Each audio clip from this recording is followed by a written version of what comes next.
This region around the Great Lakes has been called the heartland. When it comes to agriculture, there's hardly an area in the world that compares. Everybody, just hold on. I don't know what we're going to have here. There's a lot of self-proclaimed geniuses out there that know the national yield, but they're all wrong. Manage money, piling in. Double digits higher. So at this point, we're in kind of uncharted territory. There's a lot of money on the sidelines. So that was a crazy one. That's what brings the viewers back. That a boy. Good morning, everybody. It's Monday, November 10th, and this is the AgYield War Room. I'm Dan Dempsey, and I'll be moderating today's session. As always, if you get any questions or comments, please feel free to drop us a line in the chat area. We'll be sure to get to it during the show. Overnight markets here, December corn up 1 3/4 at 4.29. January soybeans were up 7.5 at 11.24.5, and December Chicago wheat was up 7 1/4 at 5.35. Government is still shut down. No export sales announcements here this morning. But what we know overnight, it appears that we've got a path to getting this government open. Looks like you got to bring the House back. They've got to re-vote on some of the things, new stipulations and things like that. But looks like you could see a conclusion in the Thursday-ish time period. So that's real good news, I know, for a lot of people. And also, I think the big key for our markets here this week, we're going to get some data here on Friday with the report. So I guess with that, good morning, guys. Hope everybody had a nice weekend. Ben, what are your thoughts here as we start the week? It should be a pretty interesting week, I guess, as we finally get some tangible data to look at. Yeah, as far as corn goes, we've been in a pretty defined range here for a while. And I don't see anything prior to the report that's going to shake us loose from that range, right? Really, within 5 to 6 cents of 30 on the upside, and with 8 to 10 on the downside, with most of it really being a dime around 30. I don't expect anything major ahead of the report. So, I think you make sure you're squared up and happy going into it. A lot of data will be dropped that day. I'm particularly interested in finding out how much corn we sold over that period. And of course, everyone's interested in what yield can be. Soybeans, a nice rally. They had a rough day on Thursday. Looked pretty poor going home Thursday afternoon. And here we are right back up in the upper 2/3 of the recent range there. The one thing that I would say, and it's a very simpleton observation, but on down days, there are people here to buy it, and the people who are selling weakness are not getting rewarded. Now, you could conversely say that the people who are buying strength are not getting rewarded either, but there's a lot of volume that trades, near the lows on days where they beat up corn and soybeans. So there's someone that's finding value here. We are now in line with, we talked before about being the cheapest corn in the world. We're kind of bunched up now with other exporters.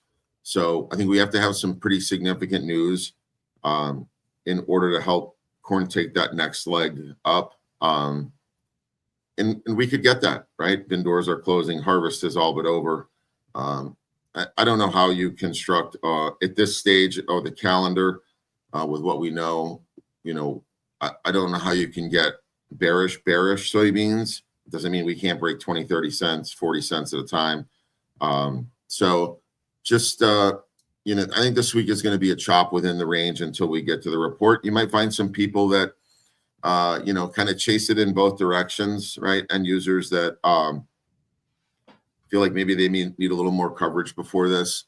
And you might get some farmers selling that want to get things squared up before we head into first notice day, which I would put that on my calendar is the next really big event following this report and this massive data dump on the 14th. Oh, very good, Justin. What's your mind here as we grind towards the report on Friday? Yeah, I just think you gotta, to Ben's point, I just make sure you feel like you're in a good spot. We've talked about it a lot. I mean, going into this report, I do think that there might be a large group of people that think the report's going to bail them out on the bull side of things for corn. That the yields are going to come in dramatically lower. I think it'd be kind of devastating to have a 185 type yield number come out personally. I do think there's a lot of farmer longs, like we talked about. It's worked out great. We talked about options are, I think, the right play here with so many unknowns. I would make sure I had, like Ben said, just you don't want to have to sell a 20-cent lower, number in corn on Friday. You don't want to feel like you have to do that. So I'd have some cheap protection on and just see what you think afterwards. But that's it. Yeah, that's good. So as we talk about, getting data and stuff like that, it's going to be nice we get this government open. But in your opinion, Justin, there's a lot of people talking about funds being kind of shortish corn, pretty long beans, and kind of short wheat. I guess are you on that plan? Yeah, Ben said it good. There's been a lot of buying on breaks. I think they're probably covered quite a bit of shorts personally. We ran up to some levels, some good levels that we haven't seen in a long time. So I think there's been some farmer selling and some fun short covering and just a change of ownership at these higher levels. So it's so hard to know. If you were going to move a big position, it was a good time to do it, kind of under the radar. I don't know. I would assume we covered quite a bit of those shorts. I would assume that they are. I mean, there's nothing on the charts that says you shouldn't be long beans if you're a momentum trader or technical trader. I mean, if that's your job, I assume 15-month highs probably get you excited to be long. So, and it looks like the way Meal traded, that you forced that short in pretty good. It was up 14 days in a row. Yeah. So I would say the one thing that behind, we talk most of the time in terms specifically of corn and beans. I do think that macros are getting kind of supportive to physical commodities, and corn in particular and wheat in particular are very kind of cheap of what we've seen over the last 5 years. Lower interest rates, comments by the president about payments to people, just infusion of capital and maybe some more liquidity into the markets, and sometimes those things find a home in buying commodities, and that's such a long, drawn out process. You can't really go back and say, you'll know about it after it's really happened. Like, why have we done this? Well, we did it because of that. Everyone will explain to you afterwards why they think we did what, and that one I think is a particularly hard to throw an accurate dart at, because it is a subtle underlying influence in commodity markets. And you can go back and do an overlay of Fed funds rate and grain prices, and you can see a correlation, but it is a long, drawn out process. So I think that's a positive that the grains have going on. So pivoting for a second here, guys, I'm interested just to get your thoughts as you start hearing about, there's rumblings now that administration's going to work on a 50-year mortgage rate for new home buyers. What's the thoughts there? Save $200 a month to pay an extra $500,000 over another 20 years. Yeah, it's like the 8-year loan for cars. Yeah, right. It's funny. I did see an interesting tweet from someone, and I'm still trying to wrap my head around it, but it talked about and I know it's probably not going to work and there's tons of holes in it, but at least someone's thinking about alternate ways. And he talked about a loan in which you weren't necessarily tied to the property and you could transfer your loan, which I don't think banks would ever go for.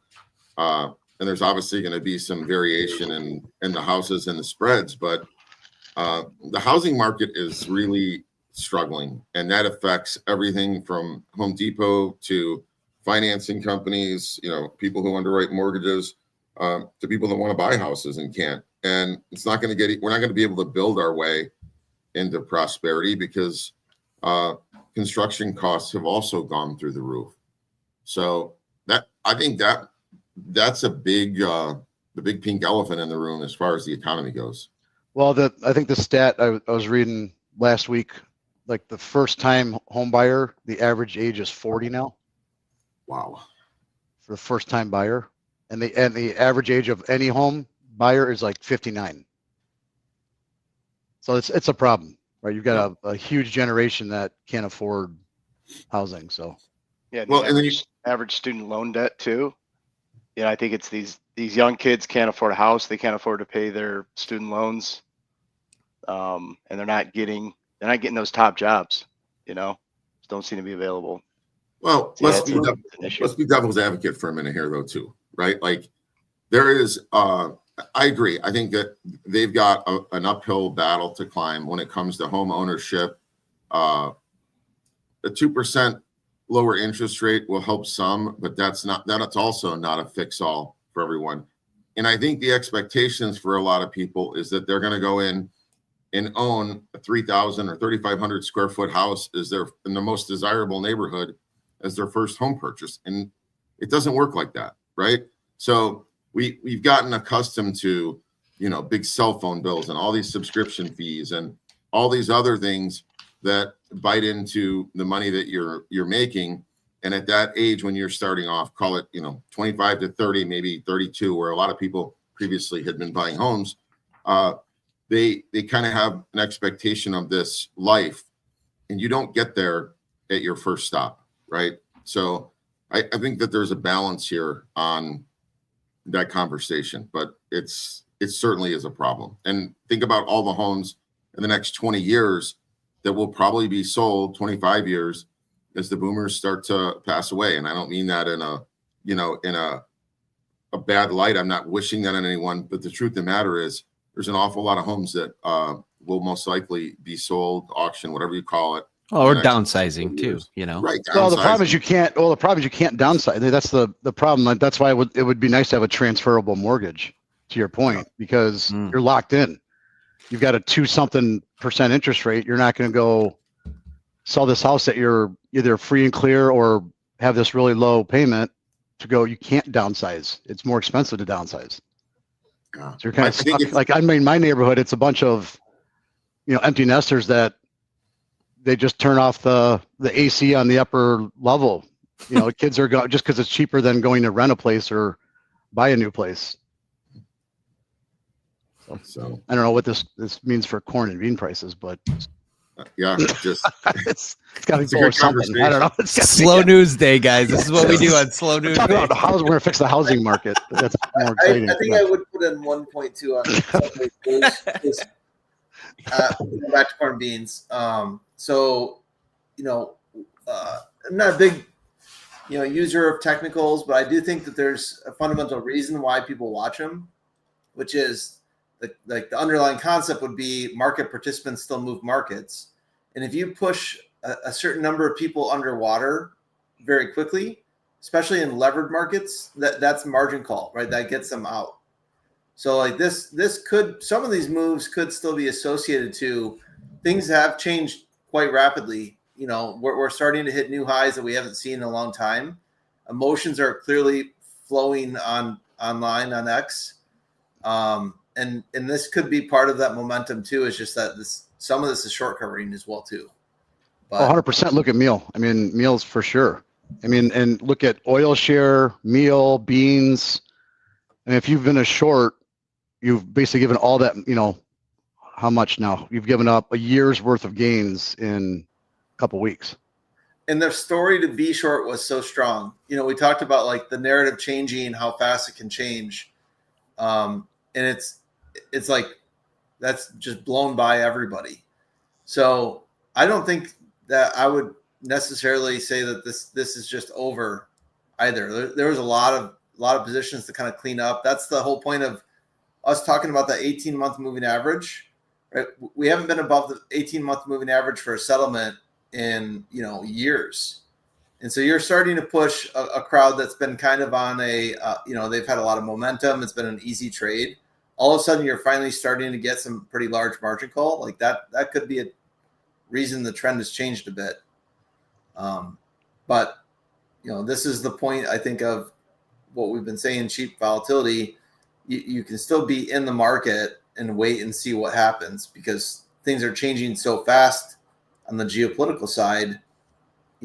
let's just kind of set it and forget it, and then at least get through that time frame where a lot of these other forms of coverage, like the market in your average, whatever this MFP3 type payment's going to be, just set it and see where those go. And so you can lean against those floors, but maybe still partake in more of this rally to come if it does. So.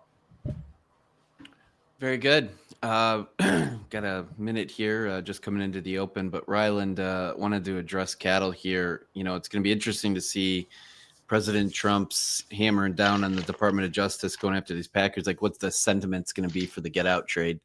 And it's just basically been ugly in hogs. So why don't you start us off for the week on livestock? Yeah, naturally, like we closed up on Friday, everybody felt pretty good, and then it just seemed after the close, you got this announcement that the Department of Justice going to investigate the Packers, for price collusion, manipulation, price fixing. I don't know if this is all lip service to ranchers or if it's just to kind of make everybody feel a little bit, kind of, I don't know, reassured that the administration is still going to go after the Packers. But I'd imagine that somebody probably knew this was coming, just considering how bad the futures have been acting versus the cash market. Cash market's kind of been relatively stable here, 228, 230-ish. South Texas at 232. So, I mean, like, we're not seeing the big move in cash right now, and all of a sudden the futures are down to 219. So you got this huge basis here. So I do kind of think that there's probably some hints that something was going on. I mean, I don't know if it's going to wind up doing anything. We've seen this happen in the past. We've seen a lot of political kind of charged attacks on the Packer that usually don't amount to much. I mean, you look at where we are right now. I mean, it doesn't seem like they have a lot to go on, or at least like we don't see those big changes, immediately. So this could take a lot of time. Who knows how long this investigation could last, how far back they want to go. Because believe me, if there's any kind of price fixing, manipulation, or collusion, I mean, you could go back a pretty far way and probably find some if you're looking for it. You know what I mean? So I think initially the sentiment is still kind of risk off here right now in general. But we've got this big discount on the board, and I think everybody's looking at it through that kind of lens right now. And on the hog side of things, maybe there's going to be a little bit more confidence that SNAP benefits could potentially get reinstated. I think that's going to help demand, quite a bit, maybe even seen as slightly friendly, just over the long term if something gets done. So I think it's still kind of contingent about something happening there. But also saw a little bit of an uptick in carcass, but overall, cash market's still kind of bleeding here, 83.99 down 32 cents. Just haven't seen that stability in cash to really kind of pull things off their lows. So, Rylan, I assume LRPs are still pretty good. I mean, just kind of looking at a chart, you're like feeder cattle, it could break $100 and just go back to the 200-day moving average. Right. Just to realize how much things can move, just to get it still being a bull market and break significantly. Well, I mean, obviously the break is a good reality check for the guys that didn't have any kind of protection on and how fast this market is going to move when it says it's done and it's over.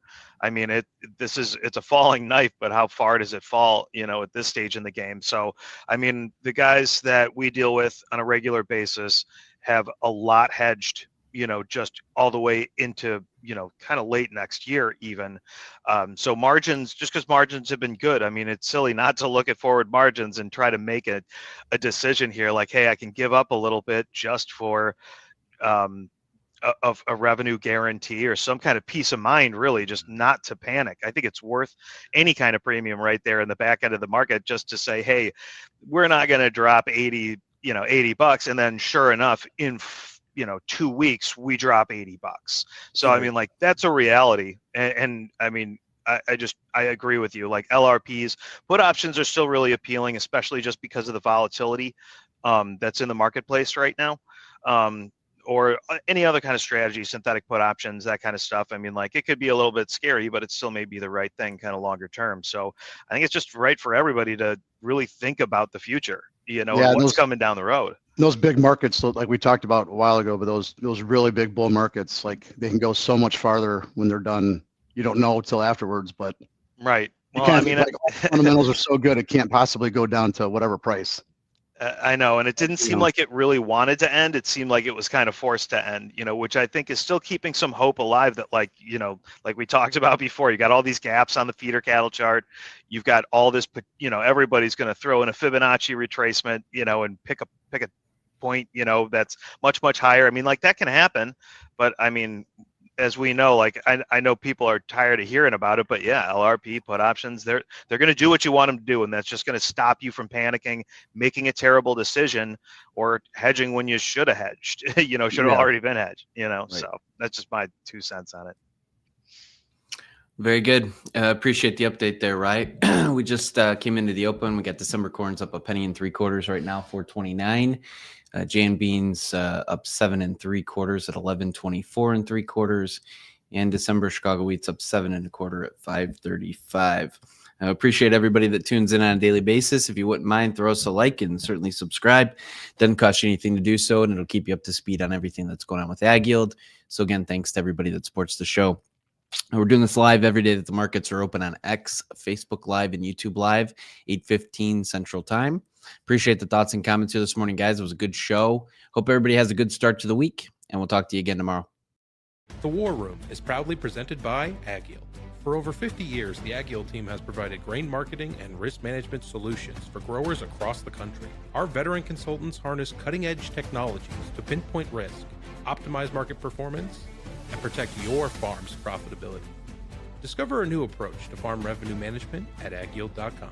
Hey guys, Jack here. Be sure to support the show by hitting the like button, leaving us a comment, and subscribing to the channel for all the latest updates. Thanks for watching. We'll see you next time.